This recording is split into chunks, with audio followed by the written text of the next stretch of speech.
Hi friends, welcome to Loved by Cacao.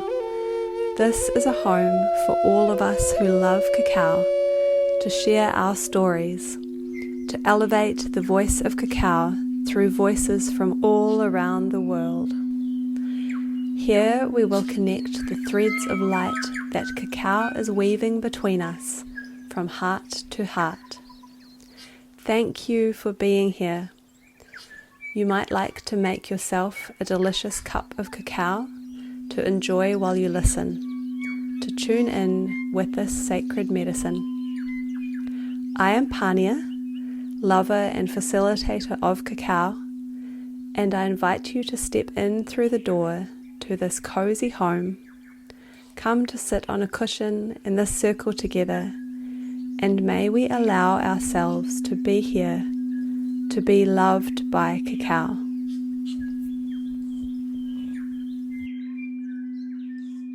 Welcome to episode 24. This one is called When Research Meets Real Life Practice and a Thesis on Cacao. And this is our very first guest episode for season 2 of Loved by Cacao. Before I get into sharing the New Zealand tour episodes, we have this very special unreleased episode that I recorded during the break, and I'm so excited to finally be able to share it with you because it's such a good one, and our guest today has a very unique perspective of the world of cacao, as you're going to find out. This one's been quite a while in the making, so let's get straight into it. Today we get to hear from Daillen Culver, who wrote her Masters Thesis on ceremonial grade cacao and the ceremonial cacao movement. Daillen's research is fascinating, and today she shares with us how she went about it, what she found, and so much that she's learned along the way. To introduce you to Daillen, she is an anthropologist, a somatic practitioner, and her work takes an interest in cultural research, embodied practice, and creative inquiry, with a central focus on how people cultivate resilience, meaning, and connection in times of social and ecological upheaval. Her academic research centers on indigenous food systems and agroecological practices in Latin America. Daillen is a longtime yoga and meditation practitioner and teacher, and she is also a certified Shinrin Yoku practitioner, which is a practice of immersion in nature, and often weaves immersive nature-based therapy into her retreats and other offerings. She is interested in how embodiment practices can support nervous system regulation and deepen connection. Daillen is also a writer and visual artist exploring analog mediums like film, photography, collage, and occasionally poetry. I really loved this conversation and the way that Daillen was able to bring us into the worlds of science and also spirituality and mystery and connection with nature. It's a beautiful way of exploring this conversation about cacao that we're having here. So I want to say a huge thank you to Daillen for taking the time to share with us. I found this conversation absolutely fascinating, and I'm sure you will also. And early on, Daillen kindly shares a beautiful mindful moment with us with cacao. So make yourself a cup, get cozy, and let's tune in together.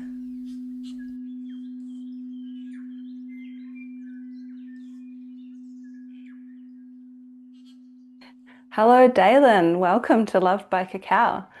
And thank you so much for Hi. being here. Hey. Yeah, thank you for having me. I'm very excited. I'm really honored that you said yes to this. And yeah, it's an unusual subject, I think, in a way that we have here. I came across you through Instagram, actually. I remember I was looking at some cacao content, and I think you'd commented that you did your master's on cacao. And I actually remember Yeah. going, wow, oh my gosh, someone did their master's on cacao. That's so exciting. And so I think I just commented and we were like, hey, let's chat. And Yeah. yeah, so thank goodness for Instagram because everything that you have been researching is really exciting and beautiful. And I'm excited to share it with listeners and to learn more as well myself. So, Thank you. I'm excited Mhm. to share my research with a wider audience. I think sometimes academia can be a bit self-contained, so it's nice to be Mhm. able to talk about my research with the wider public. And so glad that you reached out on Instagram. Yeah, awesome. Well, we have a lot to get into, but first we have some cacao that we're going to drink together. And I have a mix of Keith's cacao from Guatemala and then also some Colombian cacao, the Arahuaco tribe. So I've mixed them tonight. And what are you drinking? My cacao is produced by Dalileo, which is one of my Oh, favorite cacao producer collectives in Guatemala. okay, we have to talk about that. Yeah, they're one of their founders was part of my research, was one of my research participants, Mm. and they run a farm near Lago Izabal and really, really beautiful quality. They control everything from start to finish and are doing some really interesting experimentation with uh, skimming off a certain amount of cacao butter in order to produce different kinds of cacao with different energetic effects and very interesting. So I really admire what they're Oh my doing. So gosh. mine is Dalileo and just with a bit of actually honey from Guatemala as well. Oh wow, no way. That's amazing. Ah, I've got maple syrup. I like it with maple syrup. It's good with Yeah. maple syrup, yeah. Yeah. I didn't mention that you're in London right now, right? I And am in yeah, London. and I'm in New Zealand. So you're having your morning cacao and I'm having a very late evening one. Yeah, you'll Like a have treat. wonderful dreams. I hope so. Sometimes I don't sleep if I have it at night, but Yeah, I I know, think, same. yeah, I think I will though.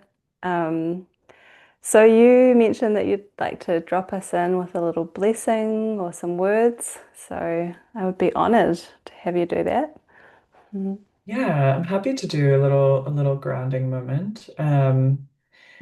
So maybe find your feet flat on the floor and find your seat underneath you. And you can either close down the eyes or just soften the gaze. And with the next exhale, just drop down and in and notice what's happening in the physical body. Any buzzing, any vibrating? How is the breath? Can you deepen the breath, draw it down into the lower abdomen, breathing low and slow? And then I've got my cacao in between my palms. You can start to notice the temperature of the cup or the vessel that you're drinking from. Maybe the aroma wafting up towards your nostrils.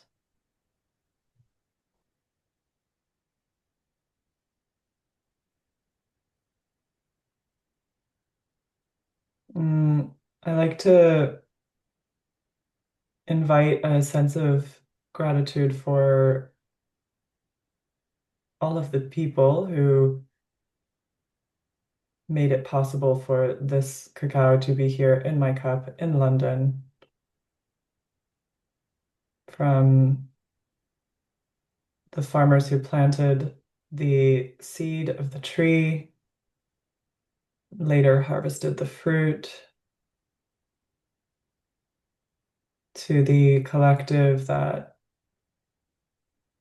shepherded it through the arduous process of fermentation and drying and toasting and grinding and packaging so that I could pluck it off the shelf when I was in Guatemala earlier this year and bring it with me back to my home in London.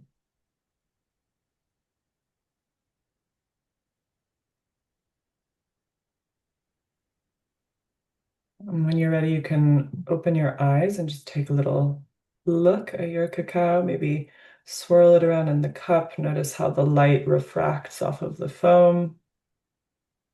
And when you're ready, you can take a sip.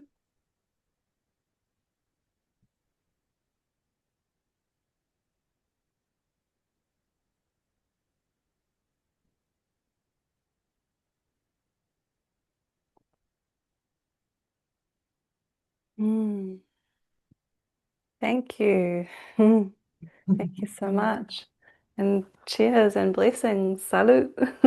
Hello. Mm, mm. It's nice to be able to sit and drink a cacao with you. And I got myself all cozy. I'm actually sitting on cushions and a blanket, and I was like, I want to feel like we're hanging out, even though we're literally across the world from each other. Hmm. I think that's the best way to share cacao. I don't personally host ceremonies per se, but I love to share cacao with friends and family, and my community. And I think sitting down with a friend and having a cup of cacao leads to some of the deepest chats I've ever had with people. Yes. So it's always nice to share it, and I do feel like we're hanging out. Yay. Yeah, and I totally agree with that. Yeah, it's a beautiful way to spend time with anyone. And that was a beautiful drop in. Thank you. Mm. It's My a pleasure. it's always a treat to have someone else do that. And yeah, and it's nice that you do that even if you don't run ceremonies. But I guess you've picked that up with everything else that you've been doing. Yeah, I teach yoga and breath work and meditation as well. Mm. So um, I draw on my training from those modalities just to kind of cultivate a bit of presence, not just when I consume cacao, but I try to do it when I'm mindfully consuming other beverages and foods. And I'm exploring right now the concept of more mindful consumption. Mm. Um, and I think it's really interesting to have a pause and a grounding like that before taking a sip, whether it's cacao or tea. It opens up a whole different kind of experience. So yeah. Absolutely. I love that you said that because I think it's not just cacao. And for some people, working with cacao is like a doorway into that, into becoming more aware of all the things we consume. And I love that. It does bring more awareness into our lives and how we interact with all sorts of plants as well. So, yeah, that's beautiful. And I'm really fascinated too that you're like in these two worlds of academia and also wellness and spirituality. And does it kind of feel like you have your feet in two different worlds, or do you feel a lot of crossover in your life as well? Yeah, it can feel like I'm kind of straddling two very different worlds. But I think there's more and more crossover these days. Um, I'm still, I think, exploring how I integrate those two parts of myself because they do feel mm, like they come into conflict with each other sometimes. Mm. Um, but I think I also, inhabiting both worlds, recognize both of their shortcomings. So I think there's some value in straddling both worlds because they need to talk more to each other. Ah, interesting. Okay. Yeah. Is that because each side kind of has its own blind spots that the other could help with in a way? Is it something like that? Yeah. Mm. Yeah, exactly. So, for example, I think, and I'm speaking in quite general terms, but Mm. in the wellness world, there can be a lot of misinformation that gets kind of passed around and passed down as wisdom that doesn't have any basis in scientific reality or that is actually actively contravened by the science. Um, but also in academia, people like to think that they understand everything and they don't. There are always things that we can't really describe in scientific terms and that elude our scientific methods. And that is an interesting and beautiful thing. And I'm kind of interested in focusing my research at that crux of things that science can't quite measure, and the social sciences are really good for that. So that's why I've historically found myself interested in, well, I'm an anthropologist, but I am an interdisciplinarian at heart. So I draw on psychology and cognitive science in my research. I draw on a lot of historical accounts and accounts from Indigenous studies and Latin American studies.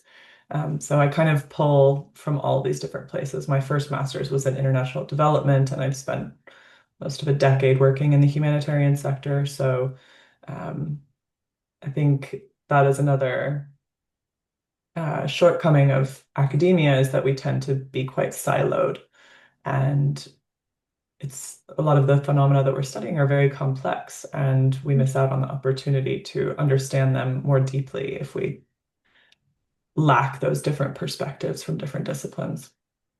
Okay, wow. Amazing. Well, I feel really honored to have your perspective on the podcast because it's a very unique one. And yeah, I think that you can have a perspective that we can probably all learn from. And so, of course, I want to know and hear about how you decided to bring cacao into your research and where did that start for you? And how did you learn about cacao? Yeah, so I moved to Guatemala kind of on a whim in Oh, wow. 2015. I had just graduated from the University of Virginia, and in my last year at UVA, had lost my dad. And Guatemala was a very special place for him. He had gone down several years in a row to visit a family friend and always came back absolutely buzzing and telling me how interesting it was and how I had to go. And, classic like 19, 20-year-old girl. I was like, yeah, whatever, dad. And when he passed away quite unexpectedly after I graduated from UVA, I was like, am feeling this pull to go check this out and see what this is all about. And so I went down for 2 weeks to visit this family friend and called my mom when I was in Antigua on the way out. And I was like, I don't know what's going on, but I feel like I need to live here. And she was like, what? That's weird. And I ended up getting a job at a nonprofit and moved down a month later. Oh my gosh, And amazing. Wow. and ended up spending several years living and working around Antigua with a variety of different nonprofits, most of them focused on education and agriculture and nutrition. Um, and that later culminated in a stint as director of a sustainable agriculture and nutrition initiative in Suchitepeques, which is a department kind of on the back slopes of Lake Atitlán. Okay. And so I got interested in cacao because a lot of the campesinos, a lot of the farmers that we were working with grew cacao. And there, in that particular region, was a strong preference for coffee because of this kind of long history of coffee becoming embedded by the large industrial fincas in the kind of local consciousness and culture, even though that area was a historically quite important cacao growing region, and the climate was perfect for growing cacao, Mm. not great for growing coffee. And so we were trying to work with farmers to reignite this interest in cacao. And one of our, this is quite a long-winded answer, but it's a No, good story. yeah, I like it. One of For the details of how, like, everyone has such a different story of how they came to cacao. So, yeah. Yeah, I think my entry point is a bit unconventional. Mm, mm, I was working with this organization. It's called Seeds for a Future, mm, based in Suchitepeques. And one of our star community members is this powerhouse of a woman. Her name is Doña Dominga. She is 78, I believe. mm, She might be a bit older now, and manages this parcela of land all on her own. mm, She grows cacao that is renowned in the local area for being the best cacao. Everybody goes to buy from her from the local community. And this is not a touristy area.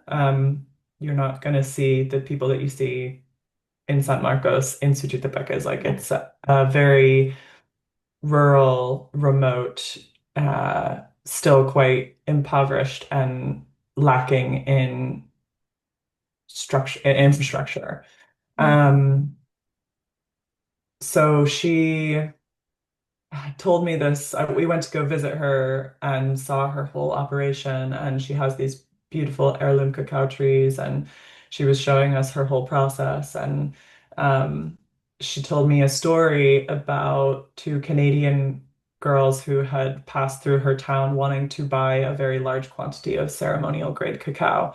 And she was like, "What does that mean, ceremonial grade cacao? Like, you just want some cacao? Like, what are you looking for?" And they were like, yeah, yeah, yeah, we'll buy whatever you have. And then when they found out that she had already sweetened her blocks of raw cacao with regular cane sugar, which is the custom in most of rural Guatemala, they consume a lot of sugar, and sugar cane is grown right around the corner, so it's plentiful. It's actually called panela. It's like a unrefined version mm, of cane sugar. And they were immediately like, oh no, we don't want that. We don't want any of that cacao, because it, in their minds, was kind of tainted by this sugar. mm. And she told me that she was really confused by this interaction and didn't really understand what was going on. And they left, and she was like, okay, whatever. Um, and that story really stuck with me because I was like, okay, there's something really interesting going on here. Um, Around like conceptualizations of purity and understandings of indigenous tradition in quotation marks. Um, and that kind of stuck in the back of my mind. And then when I went to do my second master's in anthropology of food, I decided to do my dissertation on the emerging market for ceremonial grade cacao, um, and was able to incorporate a lot of my previous experience working with cacao farmers in Guatemala, plus a lot of research and field work that I did last May, with cacao producing collectives and more new age, if we want to use that terminology, new age cacao producing communities in Guatemala. Um, Mm, so mm. that was kind of my journey. Amazing. Wow. That's a really like kind of around the back way of entering into the world, like and through the farmers too. I love that. Like through actually Yeah. working with them. And I just want to shine a light on what you just said again. Can you repeat what your dissertation was on, just for anyone who didn't catch that? Yeah, so my dissertation, what the title is Salvation Economy: Contested Meanings in Guatemala's Emerging Market for quote unquote ceremonial grade cacao. Hmm. So I was really looking at the emergence of this ceremonial grade label and what kind of discursive work that label is doing. So, what that does in the minds of producers and consumers, and the disconnect between those conceptualizations of quote unquote ceremonial grade, Mhm. Um, that label is, as most people probably know, totally unregulated. There's no standard set of criteria for what ceremonial grade cacao is. And those definitions are kind of being tweaked and pushed and pulled depending on the context, depending on the producer, depending on their purpose and their aim. So that's what I was studying. Wow, interesting. It's fascinating for me because the way I came into cacao was through, and probably for a lot of people, was through hearing about it for ceremony and being like, okay, what is this? And I had my first ceremony with Keith of Keith's Cacao, who is said to have been the one who first came up with that term. And it's kind of, I think people just grabbed it and ran with it. And Yeah. it's really interesting that it's got to a point where someone like you would want to do a dissertation about that subject. Like it's there's been so much growth in, and when I had the idea to do this podcast, I was like, is the world of cacao still growing? And it really, really is. And it's so that's why I was so excited when I came across you doing this. And so I'm really curious how you went about doing this research. Were you interviewing people, studying the history of cacao? How did that look? Yeah, it because I have such an interdisciplinary background, I wanted to do quite a mixed methods approach. So I am an anthropologist at the end of the day. So it revolved mostly around 3 weeks of participant observation and immersive fieldwork that I did with ethnographic fieldwork that I did with cacao producing collectives in rural Guatemala.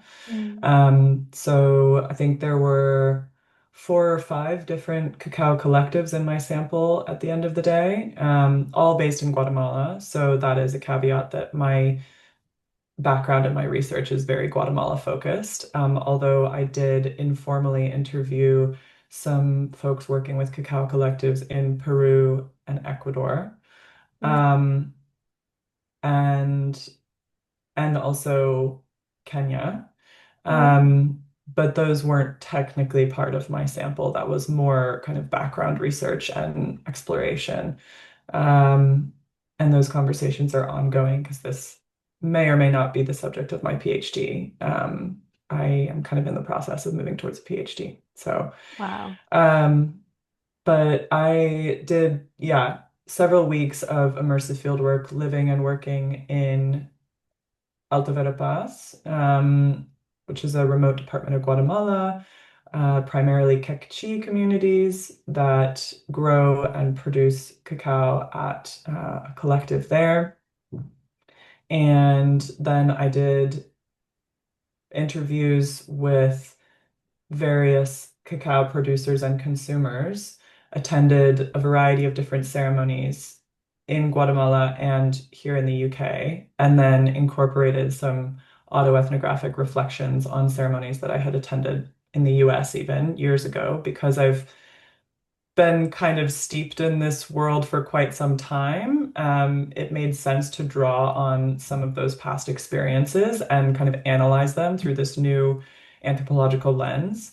Mm. Um, and I have a lot of friends who work in ceremonial cacao who host ceremonies, and I've had a lot of interesting conversations with them over the years that I was able to kind of fold into this understanding that was becoming more and more informed. But I mean, there was a lot of historical study as well. So looking at the uh, kind of contentious history of ritual usage among indigenous peoples and how that is being framed by New Age ceremonial cacao communities today and the kind of disconnects between them.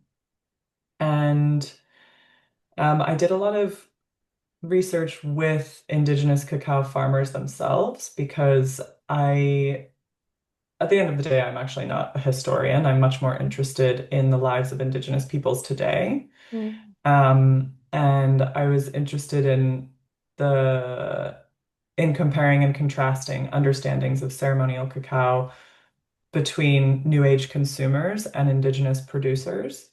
Mm. And those categories are not as definite as they sound. Like there's a lot of blurring of lines between, but they tend to follow along those lines. And yeah, so that's a long-winded answer, but that was kind of how I approached my research, and then wrote it up in my dissertation, and will be in a forthcoming article. Yeah. Oh, exciting. Mm. So, if anyone is wondering, like, what would be, I'm just thinking how to word this question, um, the main kind of ideal reason for studying this? Like, were you looking to try to create more connection between consumers and farmers, or were you simply looking to see how the farmers were affected and how Indigenous people were affected? Does that make sense? Yeah, I get what you're asking. What were my intentions in doing this research, Yeah, or yeah, I guess what that's did I a want people simpler to way get of out saying of it. it? Yeah. Mm. I think some of it was wanting to challenge this kind of runaway mythology that has taken hold of the ceremonial cacao space, and just point out that not all of it has a basis in historical reality or in science or in the present. I think having come into the world of ceremonial cacao through the back door, through the farmers, I was very aware of the ways in which this industry, this emerging industry, was just replicating a lot of the kind of age-old uh, commodity-based economies that we have around chocolate per se. Mm. Um, so I think some of my intention was to cross-reference the mythology with the historical record and with the present day lived reality, and test how much of that actually held up under that kind of critique. Um, and yeah, I think I'll stop there. Yeah, wow, fascinating. So, of course, we're all going to want to know now. So, what did you find, and what was most surprising to you along the way? I guess those are two separate questions, but um, did you come to any kind of conclusion around that intention? Yeah, I think one of the main takeaways from my research was that the popular narratives around ceremonial cacao really thrust into the spotlight an idea of indigeneity that lives in the past at the expense of indigenous peoples in the present. Um, I think, and this is quite common in different realms of the commodification of indigenous cultures. There's this hearkening back to this idealized idea of what cacao consumption in this case would have looked like. Mhm. And the reality is we really don't know. There's a lot of different theories, and the archaeological record is constantly revealing new things that are changing our understanding of what cacao was Mhm. to pre-Columbian indigenous societies. And left out of that conversation is kind of how indigenous people live today, particularly in a country like Guatemala, where the indigenous population is very much the marginalized and historically oppressed group that still Mhm. suffers the highest rates of poverty and malnutrition and infrastructural violence. Um, so there, I think there are some blind spots, not so much among my cacao producer participants. I think what I found was once people live in close proximity to cacao and spend a significant amount of time in a country like Guatemala, they start to develop a deeper understanding and a deeper relationship with the plant itself. Mm. But among distant consumers, that geographical distance does take a real toll on like depth of understanding and Mm. contextual specificity and contextual history. Mm. Um, and the reality is cacao and chocolate are not as different as I think the ceremonial grade label would maybe have us believe. Um, a lot of times cacao producer collectives are buying from the same farmers that artisanal chocolate companies are buying from. Mhm. Um, and they're not all using these artisanal methods that don't use metal or that reject mechanized processing. A lot of them use those because if you don't use those methods, cacao requires a lot of labor. It's a Mm. very arduous process to Mm. process cacao because it is already processed by the time it comes to us in raw block format. We think of that as this like raw, unprocessed material, but it has already been heavily processed. Like you have to extract the beans from the fruit. You have to ferment it for days. You have to dry it in the sun. You have to toast it over a fire. You have to winnow away the papery shell. Then you have to grind it, which if you've ever ground cacao on a metate, like on this stone block with a stone pillar, it's very arduous. It takes a long time. It's hard. Have you done it? Um, yeah, and my Yeah. technique was terrible. The Kekchi ladies were laughing at me. They were Oh, like, "What no. are you doing?" Um, but so that is all a form of processing, right? So some of the adjectives that swirl around ceremonial cacao, like the fact that it is raw and unprocessed, are more reflective of this like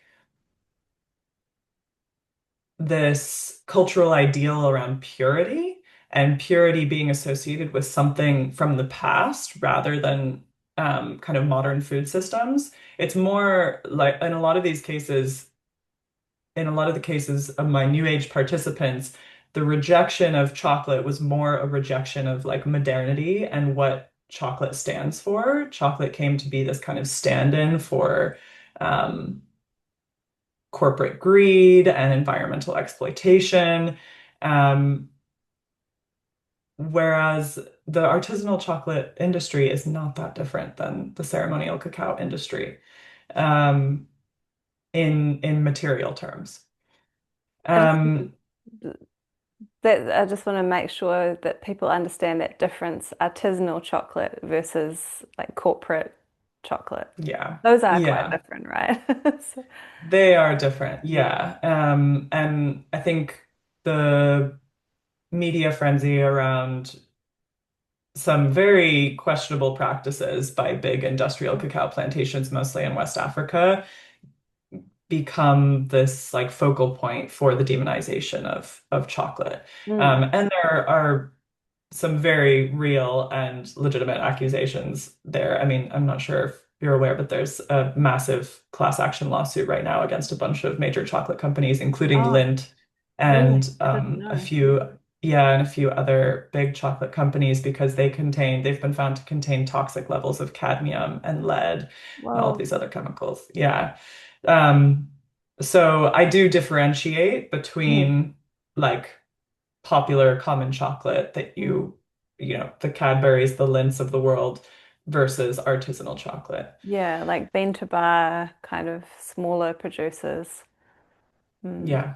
But oftentimes those single origin bean to bar, if you want to call it that, artisanal chocolate producers are buying from the same farmers, and often for quite a similar price.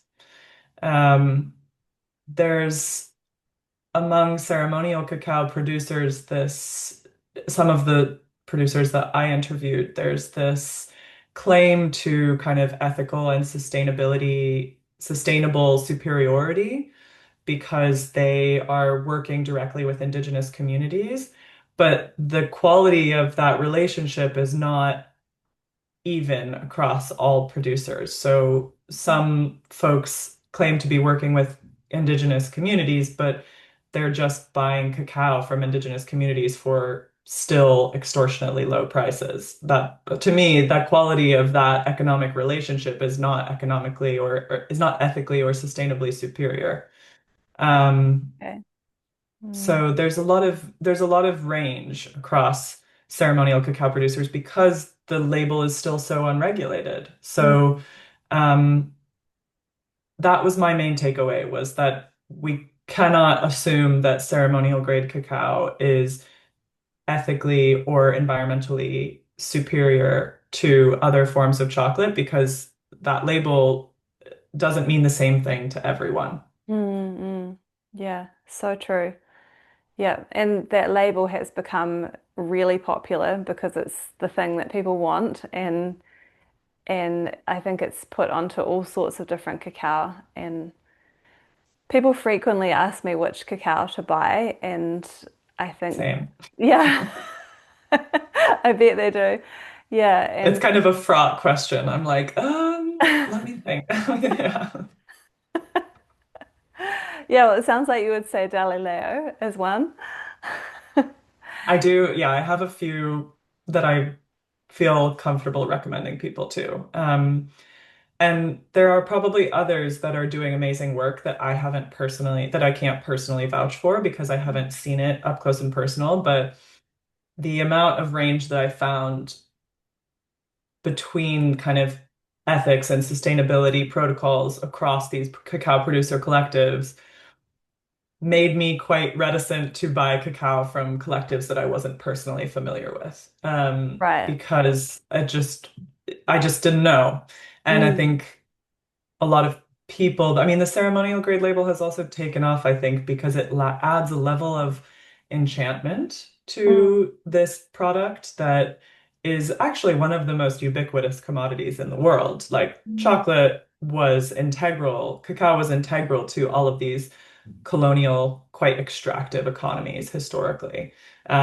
And I think that history also gets a bit glossed over as if ceremonial cacao was this brand new thing that is like revolutionizing the industry. It's kind of something pretty similar, just repackaged.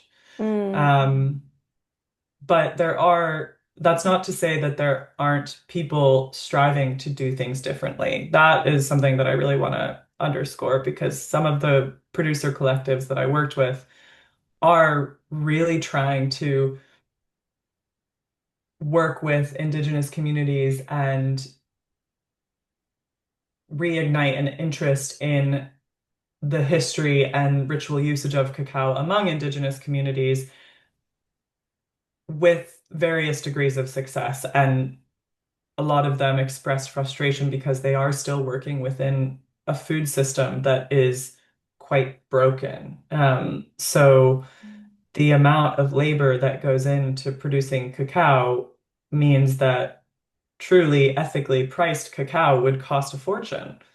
The mm, only way that ceremonial cacao is affordable to you and I is because it's being produced by laborers who are getting paid an extremely low Guatemalan wage. If it was being produced in the United States or in the United Kingdom, cacao would be insanely expensive, mm, and totally inaccessible to most people. So it's a difficult system to work within, mm, even for people who have really good intentions.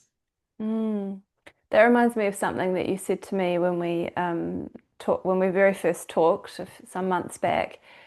You mentioned that chocolate and cacao have historically been like a food of the wealthy or like the kings and queens, the royalty.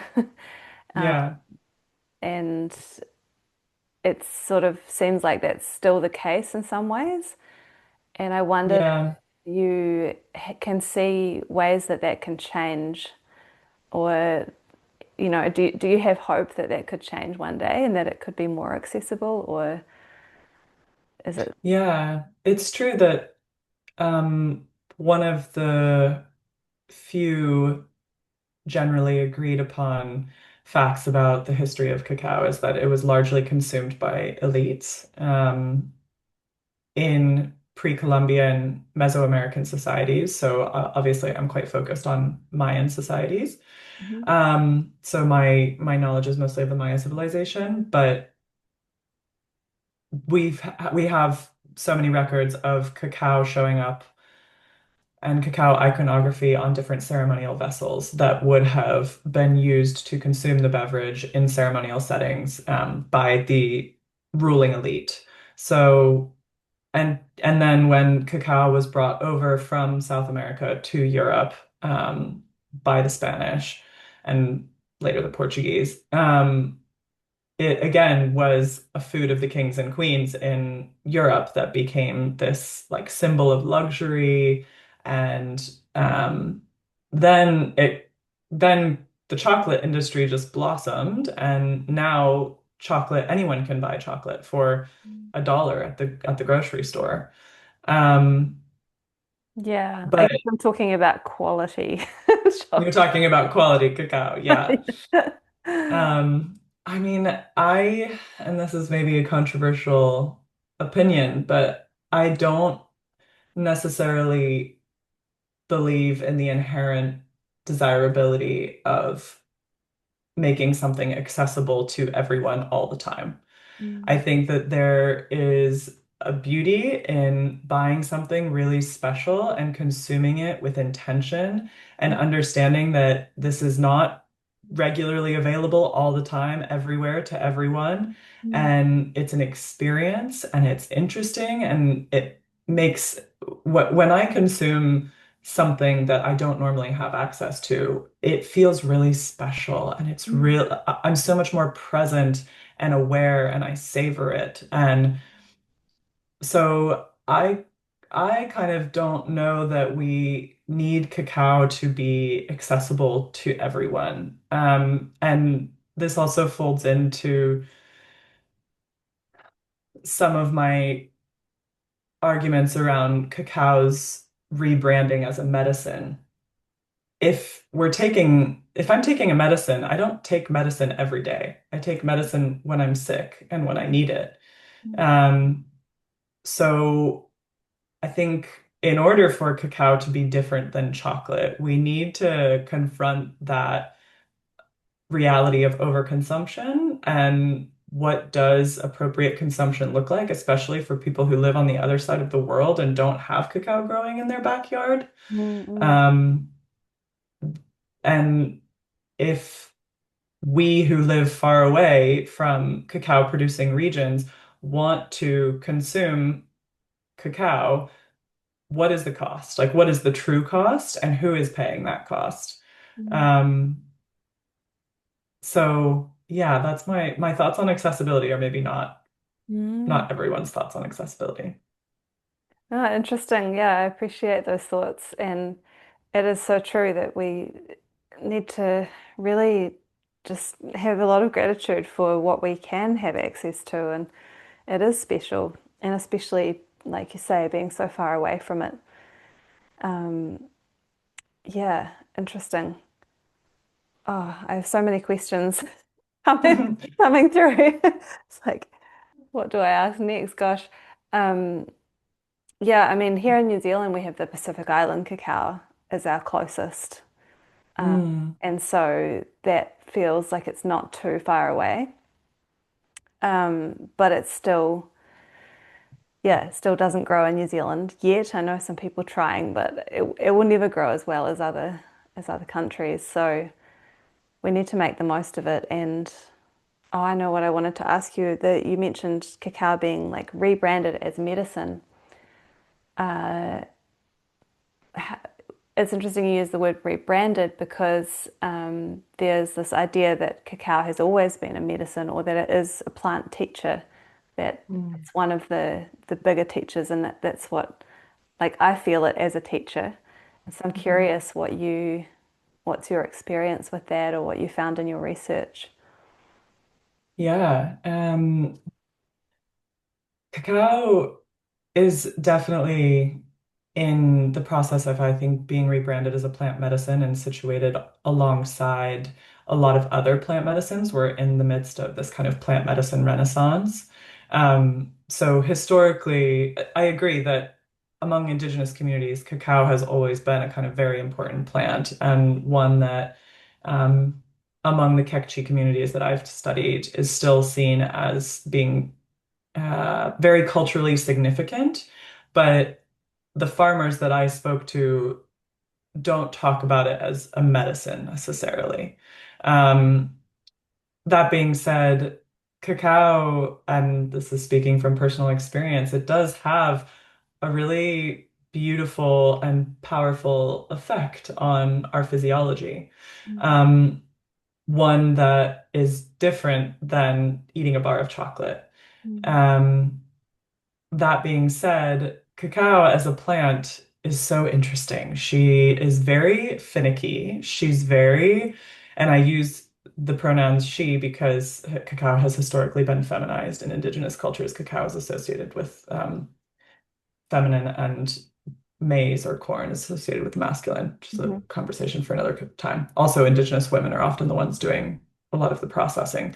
Mm. But cacao, she changes a lot based on terroir, where she's growing, the quality of the soil, the amount of rain that she got that year, the amount of time that she spent in the fermentation tanks, the temperature at which she was toasted, all of those different factors will drastically impact the content of all of these compounds that are said to produce cacao's medicinal effects. So theobromine, polyphenols like flavonoids and flavanols, anandamide, PEA, all of those things are hugely impacted by those processes. And so there's some science that kind of contravenes these claims that circulate around New Age communities about cacao's medicinal effects. For example, phenylethylamine PEA, which is known as like the love molecule, um, which is present in cacao and acts as a neurotransmitter. It stimulates the release of dopamine and norepinephrine Mhm. and triggers this feeling of euphoria that people associate with the feeling of falling in love. That's why it's called the love molecule. Um, it is it breaks down really quickly in the body, and its effects are very, very subtle, arguably imperceptible when it's consumed orally. Mhm. So there's actually no evidence to suggest that that cacao produces that particular or that we would feel the effects of that particular molecule. But that gets upheld as like one of the experiences. And I think some of the discourse around the medicine of cacao does produce a kind of placebo effect. Um, and still, I can say that when I have cacao, my day is like 25% happier and I feel more open and I feel the theobromine, the kind of energetic boost that I get from the theobromine.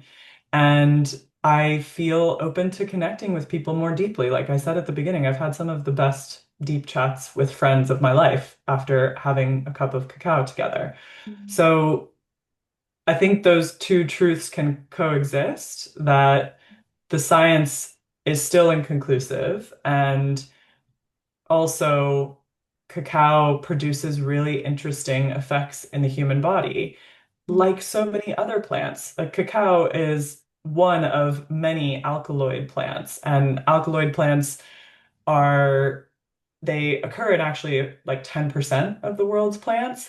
Mhm. And coffee, tea, opium, nicotine and tobacco as an alkaloid. Mhm. Um, I like to think of alkaloid plants as plants that invite interaction. So they create relationships between that plant and the humans or animals that eat them. So, and that can be a relationship of attraction or a kind of repelling. So, like some plants produce certain chemicals that taste really terrible and act as a defense mechanism to herbivores. And a lot of these alkaloid plants are the ones that we know to have significant cultural and economic value. I mean, coffee, tea, cacao, like Mhm. those are three of the biggest food economies, food commodities in the world. And I think so. I forget where we started this conversation, but Just um, talking about like, yeah, I mean the spirit of the cacao, like the fact that mm, it's said to be a teacher, and I certainly have felt that I've learned a lot from cacao, and um, so yeah, just I guess just your thoughts on cacao as medicine and yeah. Well, mm. so I can maybe share, I just presented at a anthropological conference last week in Helsinki on my cacao research and Mm. specifically on the act of consumption, like the act of ingestion as a mechanism for knowing a plant or a non-human being, Mhm. and what are the kinds of limitations of consumption as a form of knowing. Mm. And I found kind of looking at my research through this particular lens that consumption in and of itself is actually quite a limited way of knowing something, knowing the spirit of a plant or an animal. And that my participants who spoke about cacao in a way that indicated a sense of reverence, a kind of acknowledgement of the sentience of the plant, and an appreciation for it as a being with agency. Were not necessarily the people doing a lot of consuming of cacao. They were the people working with cacao over the long duration, with the plant, with the fruit, seeing it in all of its seasons, Mm. understanding the process of production and the way that humans interact with the plant in order to produce chocolate. Because if you eat the bean straight out of the fruit, it's actually quite toxic and it tastes Mm. terrible. Yeah. So the like cacao actually requires a decent amount of human interaction in order to become the kind of, delicious thing that we're sipping in our cups right now. And it is through that engagement over the long term and that curiosity of like, what happens when I do this kind of fermentation, or what happens when I grind it this way instead of that way. Those were the indicators of a deeper kind of knowing. Um, so I think I I personally have come to know cacao and appreciate it more deeply through this kind of deeper engagement and greater curiosity and wanting to know more, not not so much through the act of consumption. Um, yeah, that's my thoughts. Wow, I love that so much. That's actually really, really interesting because it is about forming a relationship, and if it's just the consumption, that's quite one-sided, really, isn't it? And Yeah, and it's like any kind of relationship, if you're just kind of taking from the plant or the person or whatever it is, you're not sort of showing an interest in all the other aspects. And I think that that's one of the reasons that I love cacao so much as well, because I love knowing everything about it, not just the drinking of it. And spending time with the trees is one of my greatest joys. Like they're just such wonderful trees. And yeah. um, yeah, She's so interesting, Cacao. Like when I started learning more about the tree and how it reproduces and how it spontaneously hybridizes, and I was like, oh my God, she's like, I think of Cacao as like a cat who, doesn't really care if you are there or not. And she can be really like loving and generous, but then when she's had enough, she's like, okay, bye. Um, like some of the farmers would tell me these stories about these heirloom cacao trees who just one day stopped producing. After 30 years of producing abundantly, they just kind of were like, like I'm done. And wow.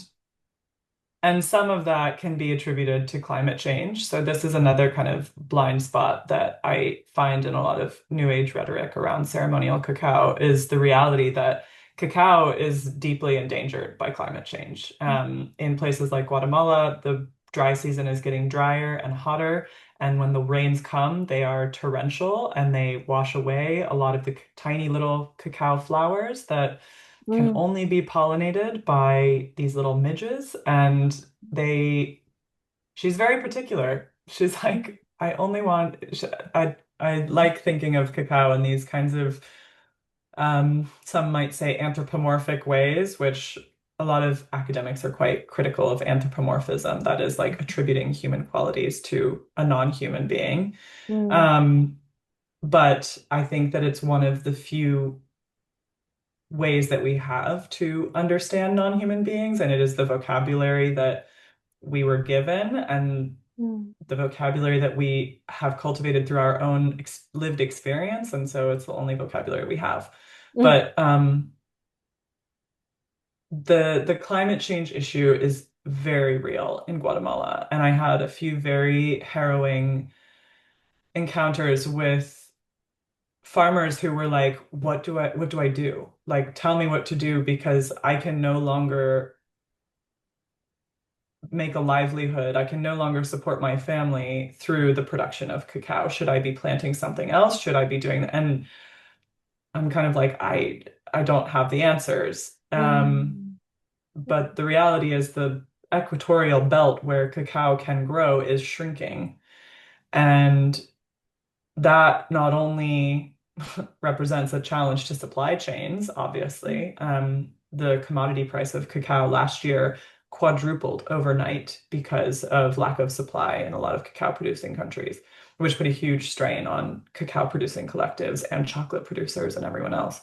But it also is a threat to the cultural heritage of indigenous people in countries like Guatemala who don't consume cacao with a lot of the fanfare that we do in more kind of new age, and I'm using the term we, but that primarily white new age ceremonial cacao enthusiasts would consume cacao.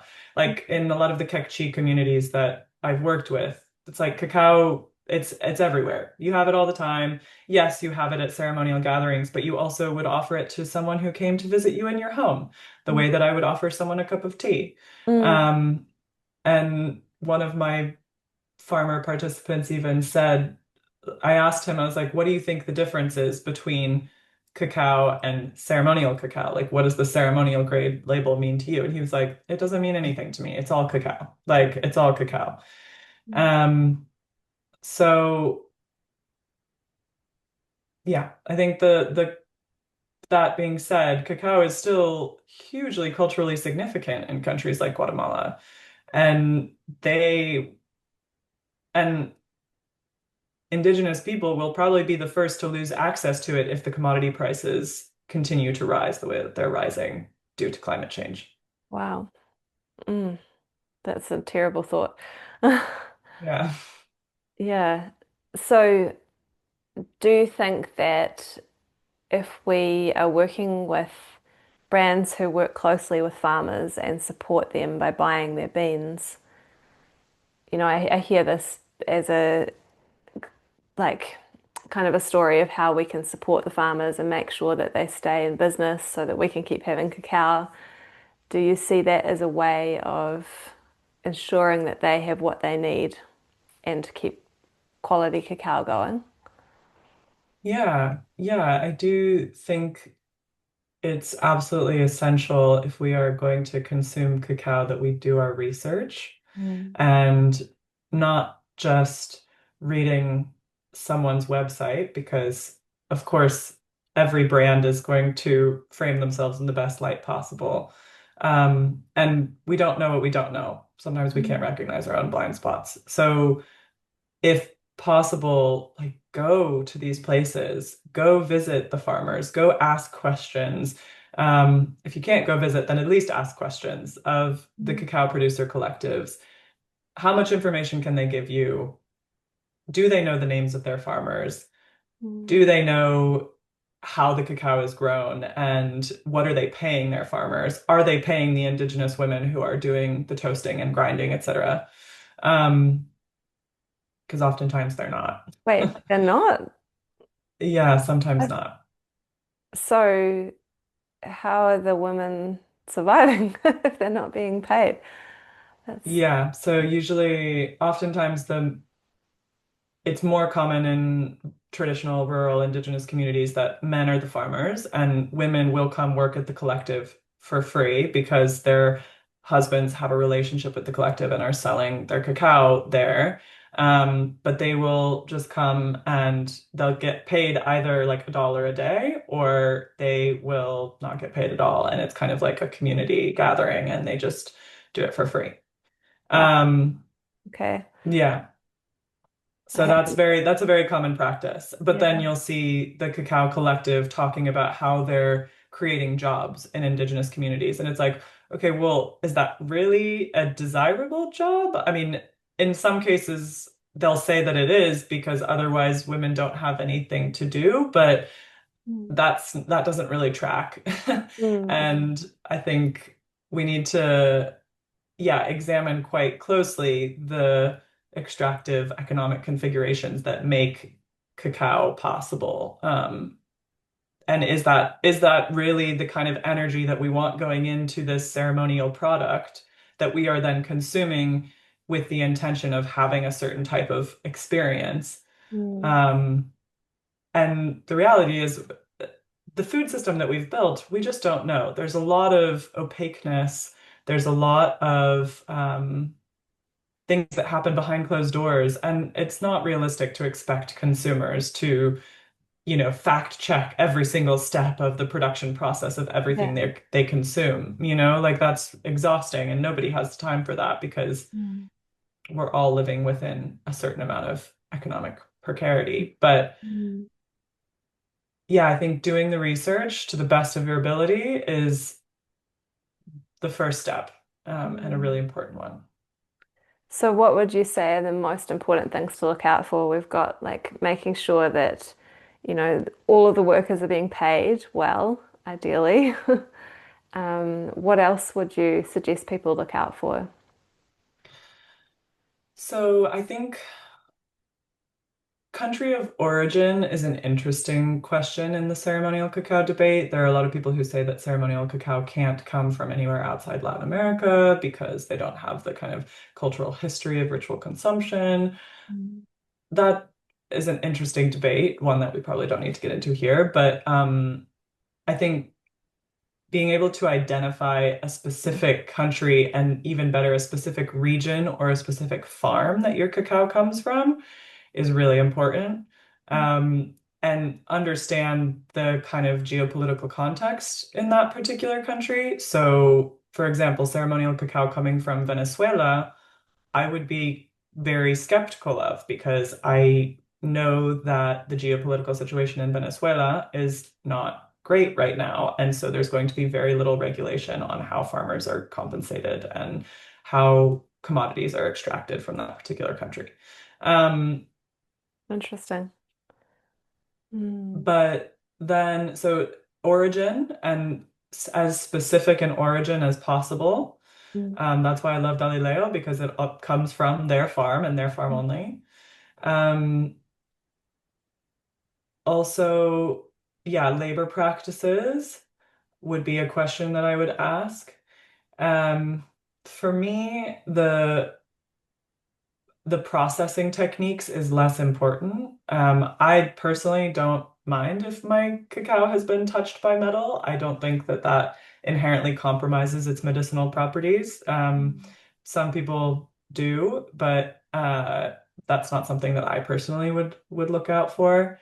Um, all ceremonial cacao, for the most part, you're not going to have any additives, but I wouldn't buy any ceremonial cacao with additives personally.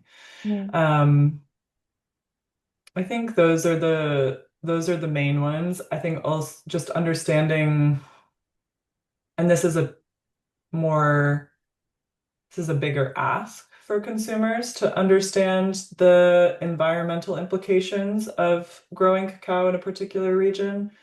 But I think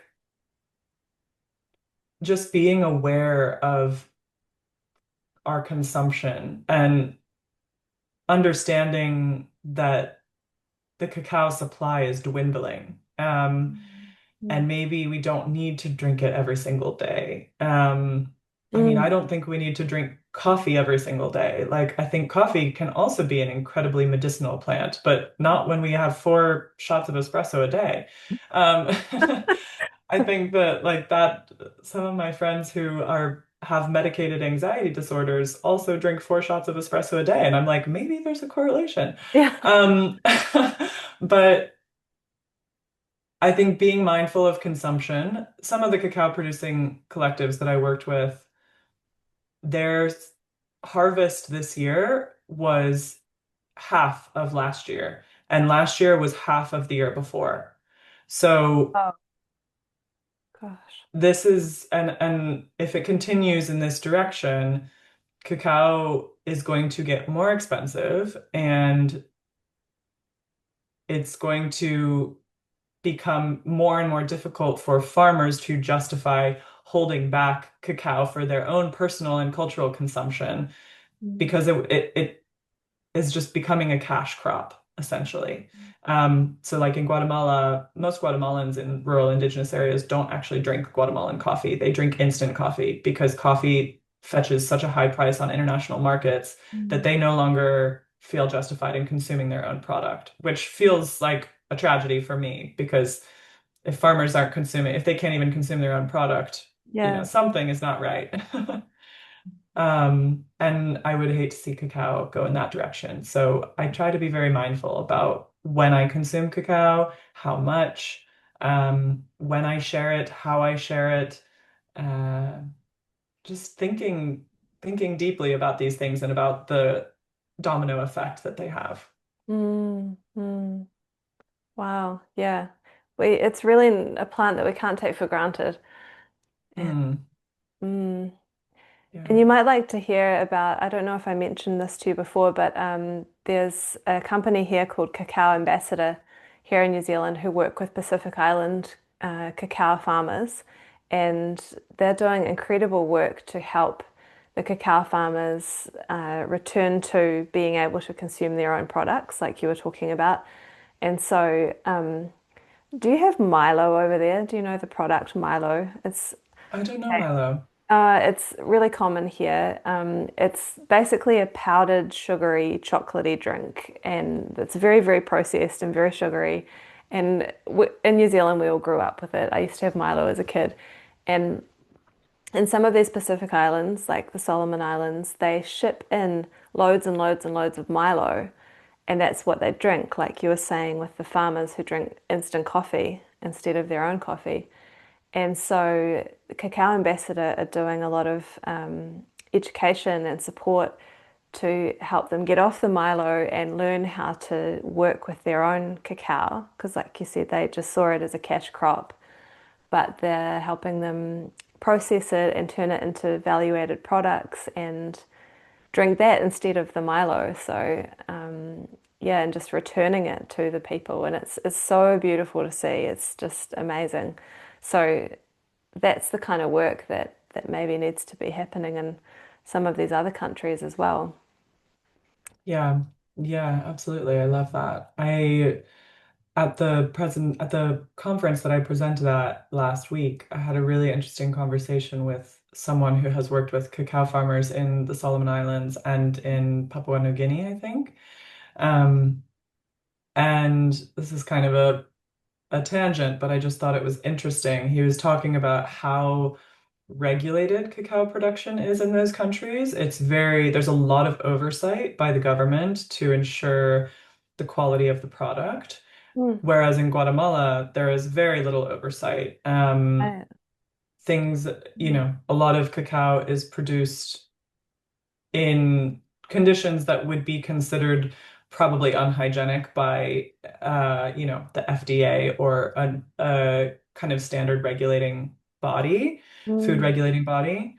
Um, but Latin American cacao, and I guess this is specific to Guatemalan cacao, comes with a very different value proposition. Their value is tied to this kind of cultural significance and historical cultivation, whereas this anthropologist that I was speaking with was saying that in the Pacific Islands and in kind of Southeast Asia, the value proposition is this verified quality product that has been shepherded through this like very rigorous process. Mm. So yeah, just understanding, it's interesting that where we choose to buy our cacao from, like I said, cacao is very sensitive to these changes in environment and production techniques. And how does that change the quality of the cacao and the effects that it produces? I think it's just really interesting. I don't think that one cacao is necessarily better than the other. I think that this is something that is cool to get curious about and Mm, mm. experiment with. Like as part of my research, I didn't actually write this into my dissertation, but just for my own kind of personal experimentation, I started running these. I started having different types of cacao from different parts of Guatemala on a different day, and then I would note down the flavor profile, the energetic effects, the kind of energy level that it produced, just for my own kind of experimentation to see what. And there was such a range. Wow. Um, so cacao, it's so interesting. It's such an interesting plant to engage with. And it is by no means the only plant to engage with. Like I am quite into foraging here in the UK. And there are so many beautiful, interesting plant allies in my local area that I can engage with in situ in their tree or flower form and see them in all of their different seasons. And those are beautiful relationships that are just as worthy of cultivating Mm. as cacao. Like cacao is not the end all be all, I think I would hope people would take away from this. Mm, mm. That's a beautiful takeaway. And I mean, this podcast is very dedicated to cacao, but I know. We love but cacao. We love cacao. but I love so many plants, and I think that it just so happens that it's the one that has spoken to me the most, but it's like I guess a way into the plant realm, and yeah, I just adore working with plants, and I have been thinking actually lately that I'd like to do a bit more of a like leaning into some other plants a little bit alongside, or maybe take a break from cacao sometimes and work with other plants. But yeah, they all have such different qualities, and working with local plants too, like you say, it's so Yeah. medicinal. Yeah, I have some St. John's wort growing in my garden right now that I've been harvesting and drying and making tea Oh, with. And beautiful. that's been a really interesting, yeah. And I've been experimenting with it the way that I was experimenting with cacao. And Mm, I've done the same with hawthorn, which is mm. also a vasodilator, deconstricts the blood vessels, Yes. more subtle than cacao, but a really interesting alternative for people who have contraindications with cacao. Um, Mm, hmm. so yeah, I think it is such a wonderful entry point into this realm of engaging with plants more deeply and understanding and getting curious about the kind of plant allies and medicines that we have all around us. Mm. Um, and it's a wonderful plant. I mean, there's a reason the chocolate industry is so big. Everybody loves Yeah. chocolate. And cacao has a very special place in my heart. Mm, mm, But it has been an entry point for me. And I think uh, in terms of it was an entry point, and I've really enjoyed my further explorations from there. beautiful. Yeah, and so your entry through your entry point, you found Galileo, and I just wondered if you wanted to share anything about them because, and I love that you mentioned them because that was one of the first beautiful chocolates that I had when I was in San Marcos because I came across cacao in Guatemala as well, and their chocolate was incredible. I didn't have like pure cacao from them, but like chocolate bars. And I remember just thinking, this is something special. And now one of my favorite brands, Cacao Drinking Chocolate, she works with Galileo as well. And if I'd Mm. known you were going to be drinking Galileo, I actually have a little bit in a bag from her, of their cacao, and it's so delicious. So, Yeah, it's amazing. It's really good. I love Galileo. I interviewed Laurent, one of their founders. He and his wife are they run the farm and run the business. mm. And they are doing really interesting work. He is French Canadian, I believe. She is Kachika Maya. And they he was very open with me about the challenges of climate change decimating their harvest and how that has been a real challenge the last few years. They're just getting less and less cacao out of their farm.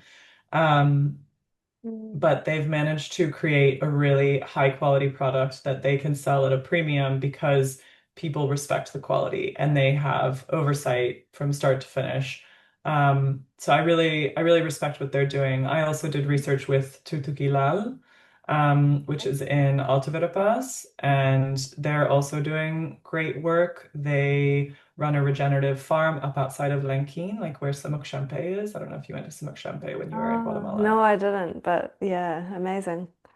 It's a really beautiful area, and those are the Kekchi communities that I worked with around that area. Um, and the folks at Tuktukilal have now spun off and are running their own cacao operation called 260, which Okay. they are actually doing really interesting work that's different than any other cacao producing collective I've encountered. So they're using the Maya Choki calendar to guide processes of Oh, fermentation wow.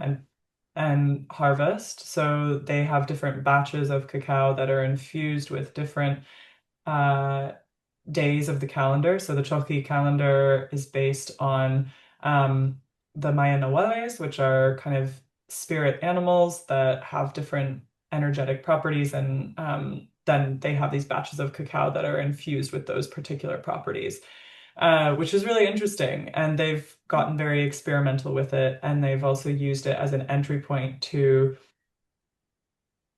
discuss more deeply within the Kekchi community this calendar, which a lot of which isn't necessarily commonly followed by a lot of indigenous communities in Guatemala that I've encountered. Um, Guatemala has a very long history of violence and suppression of indigenous peoples. So I think it's kind of a tragedy, actually, that a lot of people who go to Guatemala or who drink Guatemalan cacao don't even understand that Guatemala went through a 30-year civil war that was essentially a genocide against the indigenous peoples, and that that genocide was effectively funded by the US government. The military coup was funded by the US government because I mean, I don't know if it's worth getting into a whole history lesson about it, but basically, the United Fruit Company was massively devaluing these huge swaths of land that a liberal president who was elected in the mid 20th century wanted to redistribute to indigenous farmers. And the United Fruit Company was very well connected to the Eisenhower administration. So they went in and basically facilitated this military coup and framed the kind of primarily indigenous rural guerrillas as communists and use that as an excuse to go in and like enact these horrible military massacres that devolved into genocide for many, many decades. So that history, when we talk about cacao taking on, absorbing the energies of the soil, which is the language that one of my participants used. She was like, yeah, cacao takes on the energetics of the soil where it's grown. That the Guatemalan soil has a lot of dark history. It has a lot of beautiful history. It also has a lot of dark history. And that is all part of the story of cacao. And I think we risk the ceremonial grade label conveys this level of enchantment that kind of glosses over that darker history and the realities that it has produced for Indigenous people today. Um, so I think that's important to keep in mind. Yeah, I'm really glad you brought that up because I did actually want to circle back a bit to this conversation about how we can honor the Indigenous people and the history, and I know that it's a conversation that it goes around sometimes in through social media and around the cacao world. Like, is it cultural appropriation or and and I guess it's I think it is important to understand the history of where it comes from if we're going to be working with it in a spiritual way or benefiting from it or seeing it as a medicine. And so, yeah, I'm glad that you brought that up. And you're right, Guatemala has a really full-on history, and I do find that like Keith's cacao is one of my all-time favorites, and also the Dalileo. Like I love Guatemalan cacao, and but there's like this real strength to it, and it's interesting Yeah. that you said that, that history, and maybe it helps us go into our shadows a bit more. Or it's quite like sometimes I find that it's almost too strong, and then I'll Yeah. hear something. Sorry, Sorry, I was just gonna say, one of my friends says she can't drink Guatemalan cacao because it really? makes her feel like she's gonna have heart palpitations. Mm. So that's another really interesting data point, I think, to explore how cacao is tied to the land and how the compounds within it are impacted by where it comes from and how it's produced and the history Mm. in that place. And um, yeah, she doesn't drink Guatemalan cacao. Mm. So Yeah, interesting. and Whereas I love it, but also I have such a strong connection to Guatemala that it feels wrong for me when I drink cacao from other places. I can relate. I feel the same way. Yeah. Yeah, it's a special, special place. And yeah, I think maybe for those of us who've been there, it's a little bit easier to connect with it. But also I think we're all different and that's why it's important to experiment and to get to know where the cacao comes from because we're all going to have a different experience with it. But yeah, I just wondered if you wanted to say any more on that piece around like how we can really honor cacao without culturally appropriating or taking advantage and having even more awareness around that. And is that something that you see that the farmers or the indigenous people would appreciate or like I guess the question is is this ceremonial cacao movement having a negative effect and how can we make sure that it doesn't? Yeah. No, I think it's such an important question, and I would I don't have all the answers. I think It's a it's a big really big subject. yeah, it's a big one, and it's really complicated, and I think we're all trying to sift through what is the right thing to do, what is the right way to act. And it's not always clear, or new information becomes available, and we realize that what we were doing was actually harmful, and actually this other way might be better, but then we realize that that way isn't perfect either. So it's these are really difficult conversations, but I think that they're the most important thing is that we do engage in them. Mm, Um, so I think cultural appropriation has become like a dirty word and nobody mm, wants to talk about it, but we have to talk about it. mm, And are there aspects of cultural appropriation in the ceremonial cacao movement or culture? Absolutely. There are, but there are also people striving to do it in a way that is appreciative and respectful and involved in Indigenous empowerment. Um, I think one of the things I like to underscore when I share cacao with someone is that the cacao ceremony is not a reenactment of some ancient ceremony. I think that that's a really important misconception to tackle. mm, The cacao ceremony does not exist in any historical record. It certainly cacao is used by indigenous people in ritual contexts, but it might be a beverage or as an offering to the altar, or it's also consumed just in everyday life. So I think it's really important to underscore that this isn't like the reenactment of something that happened ages ago. And actually, the modern cacao ceremony, I mean, this also was apparent in my research, there is a vast, vast range of what cacao ceremonies can look like. And it Mm. really depends on the facilitator and what they choose to bring into the space and what their training is. And um, so that's the first piece. I think also definitions of cultural appropriation are highly contested. For me, cultural appropriation is very tied up in commodification and commercialization. So understanding that the exchange of money plays a big part in what is appropriative and what is not, Mm. and who is getting the biggest piece of that money. So personally, I would not feel comfortable going to Guatemala and buying a bunch of cacao and bringing it back and selling it for a 100% profit margin. That just Mm.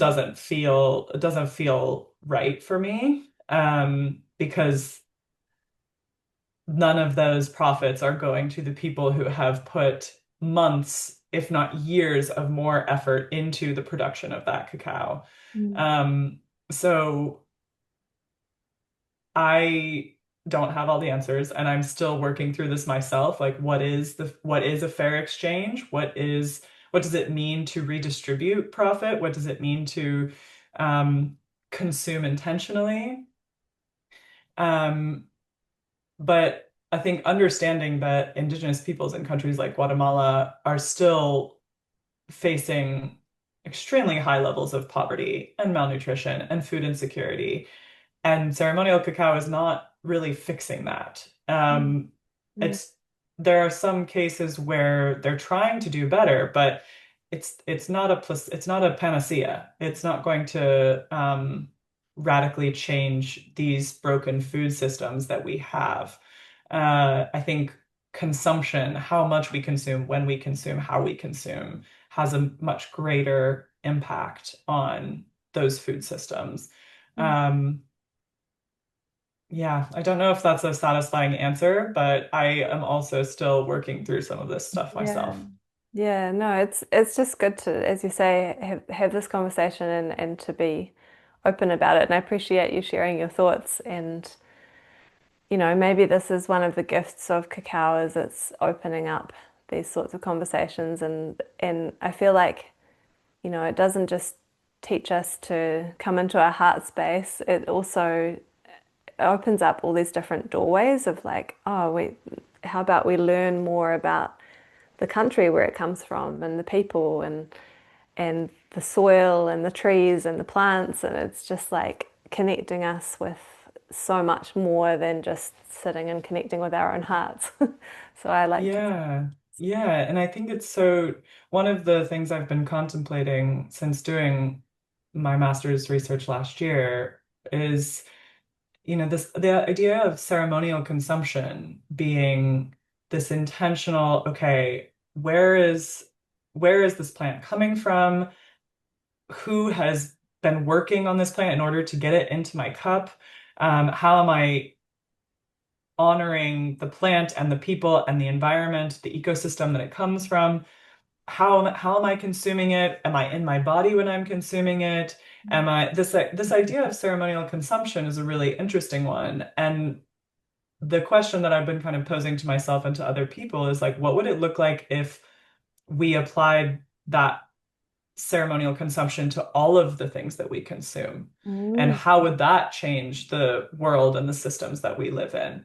If mm, I went through that same process when I'm buying a new dining room table. Like, okay, where am I buying it from? How is it produced? What materials is it made from? What's its history? Am I buying it secondhand from an antique store that, has sourced it from a family that used it for 20 years? Am I buying it from IKEA where it's been, packaged in plastic for however many months? Those are different, it's when you start thinking about ceremonial consumption beyond cacao, it gets really interesting. that is so true. Yeah, yeah, being mindful with all aspects. I love that. Yeah. It's so interesting speaking with you about all of this because you have, like I said at the beginning, such a unique perspective. And yeah, I love it because it's it's nice to speak to people who are kind of you're like slightly outside of the ceremonial cacao movement, but you're in it as well. It's quite cool. I'm like 1 foot in, 1 foot Yeah, out. I know. it's really fascinating. Yeah. I just wanted to see if there were some other questions that I had for you because I did note some down. I think that we've almost covered everything, but I am curious if you have any thoughts on what you think is in store for the future of cacao, or what you would like to see for its future. That's such an interesting question. I think I've alluded to this in some of our conversations around climate change, but I am apprehensive about the future of cacao. I think it is going to become increasingly difficult for farmers in countries like Guatemala to earn a livelihood and support their families, Mm. with dwindling harvests and accelerating climate crises. Um, so I am apprehensive about the future of cacao for the producers. I think the future of ceremonial cacao is inevitably tied up in the future of chocolate. And I think the sooner we can recognize that, the sooner we can also hold chocolate producers accountable for the way that they're paying their farmers and their laborers and the things that they're putting in their chocolate that are poisoning all of us. Like, I think Yeah. chocolate and cacao are deeply historically and economically entangled. That's just the reality. And as cacao harvests dwindle and cacao, the commodity, becomes more expensive, Mm. big chocolate companies will be able to afford that. Small cacao producers will not. So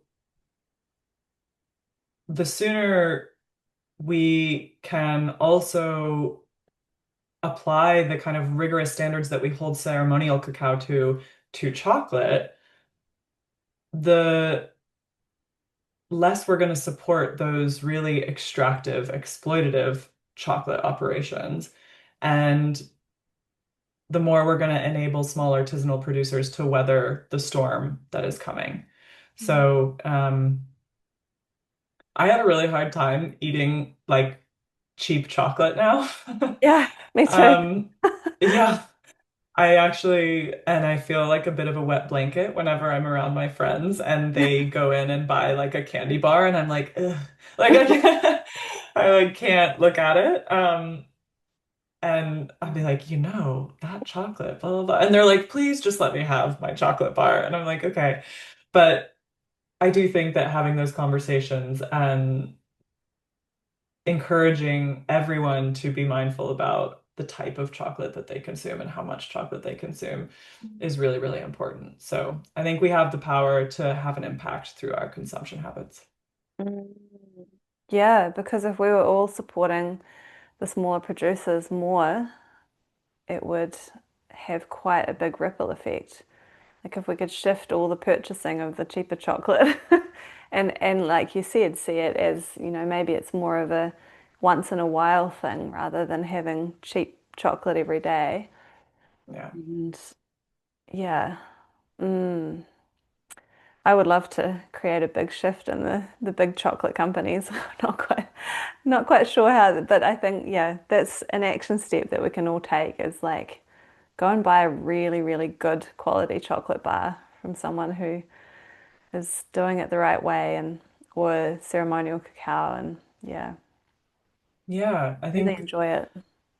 my friends who don't know what ceremonial cacao is and have never tried it, when I tell them about my research and I let them sample some of the cacao that I brought back from Guatemala that I have here at my home in London, and I do a little grounding moment before, and I encourage them to really taste it and feel the texture, swirl it around their mouth, like engage with it in the way that you would engage with wine on a wine tasting, Yes. Yeah. they develop a totally different appreciation for chocolate. And they're like, Mm. oh, wow, this is so different than, the hot chocolate that I had at Christmas or it's just opening up the opportunity for people to experience it in a different way and appreciate it more fully, like you would appreciate a fine wine. Mm. Then Mm. then the cheap wine or the cheap chocolate becomes like much less attractive. Yeah. I love that. Yeah, we just need to one by one get people into having the good quality and then they won't want the other stuff anymore. Yeah, exactly. They'll be like, oh, forget the Cadbury, forget the Lindt, like need my ceremonial cacao. But then we have to follow that up with making sure that ceremonial cacao producers are also being held accountable for their ethics and sustainability protocols because, like I said, right now there is no real accountability. And in terms of, does it make sense to standardize and formalize the ceremonial grade label? There are certainly people talking about that. Part of my research, I got involved in a group chat of people who are discussing just that. What would it look like to create a formal set of criteria that ceremonial grade chocolate must adhere to? And it's really tricky. That's a really tricky proposition because cacao is so site specific and farming methods are so site specific. Um, the kind of chakra farming method in the Amazon does not really apply to Mesoamerica and cacao producers who are using the milpa system in Guatemala. So it's tricky, but I think it is a worthwhile exercise, and could be really useful going forward to help people differentiate, help consumers who don't have the time or the know-how to do all of this research on cacao and how it's being produced, help them differentiate between what is good quality and what is not. Mm, mm. Yeah. Yeah. Well, I would like to see something like that, but like you say, it does seem very tricky. It Yeah. seems a bit far-fetched at this stage, like maybe that's several years down the road, but Yeah, it yeah. could happen for sure. Mm.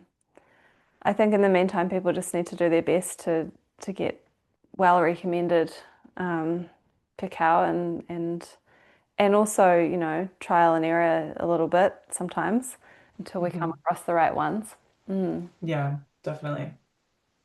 Um, so where do you see yourself going with cacao? You said you might do your PhD. Is there any other way that you would like to work with it as well? Yeah, so I am currently looking at PhD applications to continue my research on cacao. Um, and I have a forthcoming publication with my supervisor from my master's on cacao, that should be out in 2026. Mm. And I am actually exploring. I'm in the process of putting together a week-long cultural immersion trip to Guatemala for 2026. Amazing. For people who are interested in going and engaging more deeply with cacao in situ, understanding the plant, understanding how it's harvested, how it's produced, some of the cultural history, getting to know Kekchi communities that are working with cacao every day and how they use cacao. Um, and sharing the magic of Guatemala with people because it's a place that I've been intermittently living and working for over a decade, and it's very close to Mm. my heart. And I think to understand Guatemala is to better understand cacao. And so, yeah, that will hopefully be announced soon. Oh, exciting. I didn't know you were Yeah. doing that. That's so cool. Yeah, keep me Yeah. in touch and yeah, maybe I want to come. Yes, please come. It'll be great. We're gonna go up in the jungle for a whole week and Wow. just work really closely and intimately with the plant itself and Okay. the communities that are growing it. So Mm. just to continue, yeah, to provide an opportunity for deeper engagement Mhm. and understanding the plant on its own turf and on its own terms. And I think there's a really uh, interesting opportunity there to go deeper. So TBA, that will be announced soon, and I will definitely keep you in the loop. Okay. Um, and until then, I'm just exploring new and different ways of sharing cacao with people because, like I said, I don't feel like it is aligned for me personally to host a cacao ceremony because in my research I'm quite critical of the kind of new age construct of a cacao ceremony. Mm. But I also recognize that sharing cacao with people is an invitation to it's an entry point, like we talked about, to go deeper and to discuss not just our engagement with the plant, but our engagement with indigenous cultures and what that might look like for the future. Um, so I've been, yeah, sharing cacao with some women's groups here in London as part of the ecotherapy work that I do. I run one-on-one and group ecotherapy sessions. Um, and I have been sharing it. I just did my advanced yoga teacher training, so I shared it with some people there. Beautiful. So I'm exploring ways to really intentionally share cacao and share my research, and some of the historical background with wider audiences. So that's also in progress. Amazing. And what is ecotherapy? I haven't heard that term before. So it's quite a large umbrella that encompasses a lot of like nature therapy practices. I'm certified in Shinrin-yoku, which is a Japanese practice. It translates to forest bathing. You might have heard of forest bathing. Mhm. That's the literal translation, but it's basically immersive forest therapy. So using mindfulness-based and embodied techniques, psychosomatic techniques to uh, enhance our relationship with our natural environment. Mm. And cacao is a really amazing tool that folds really beautifully into those practices. So yeah. Yeah, I can totally see that. I find it so much easier to drop in with the natural world when I've sat with cacao first, and then even just going out for a walk or sitting in nature, it's like you just everything is so much more clear and you're so much more present. It's beautiful. So I love that you're doing that. That's amazing. Yeah, I had it's been really powerful. I offered cacao and shared a bit about my research with this women's group here in London before we did a kind of forest bathing taster in Hyde Park. And we had this crazy experience where I think a combination of the slowness and the stillness of the forest bathing with the like high vibration of the cacao, all of a sudden, we were all silent, kind of walking through the trees, and all of a sudden we were surrounded by like three or four different types of birds, like 20 or 30 birds were like on the branches of the trees looking down at us, like really curiously, like, what are you guys doing? Like they could sense that we were doing something interesting. And we were all kind of like, what is going on? Like, every type of bird that we have in London was like coming to see what we were up to. And Wow. that happens to me a lot on forest bathing walks, but especially when I involve cacao is I think they can sense that the vibes are Mm. good or something's going on and they get curious and they want to come check it out. Oh, so good. Yeah, that's awesome. They're feeling it. They want to join in. Yeah. Yeah, exactly. That's beautiful. Wow. I love birds, so I love hearing that. Yeah, it was very cool. We have a lot of parrots in London. I don't know if you know that, but there's like a lot of Parrots. there's a lot of Really? tropical parrots that I think escaped from a menagerie at some point, and I now had no they are idea. wild. Yeah, they're wild and they're everywhere in London. So these like bright green parrots were just like on all of the branches perched around us, like looking down at us. Yeah, Amazing. Wow. You never know where cacao is going to take you, do you? yeah, I know, it's true. Unintended side effects. I love it. So if people want to stay in touch with you for these kinds of experiences or to read your articles, how can they do that? Would it be through Instagram or? Yeah, so my Instagram is kind of also my personal Instagram, but you're welcome to follow me there. I share things about my research from time to time. It's at Daillen C, Daillenc. And then you can also check out my website, dailenculver.com. And I have some information on there about the things that I offer around London.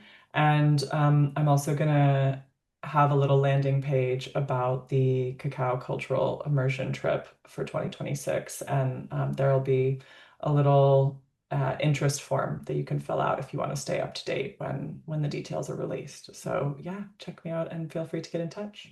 Amazing, yeah. And I'll put all of that in the show notes too, so people can find you. And so I have one last question for you, which I love to ask everyone, which is, this is called Loved by Cacao.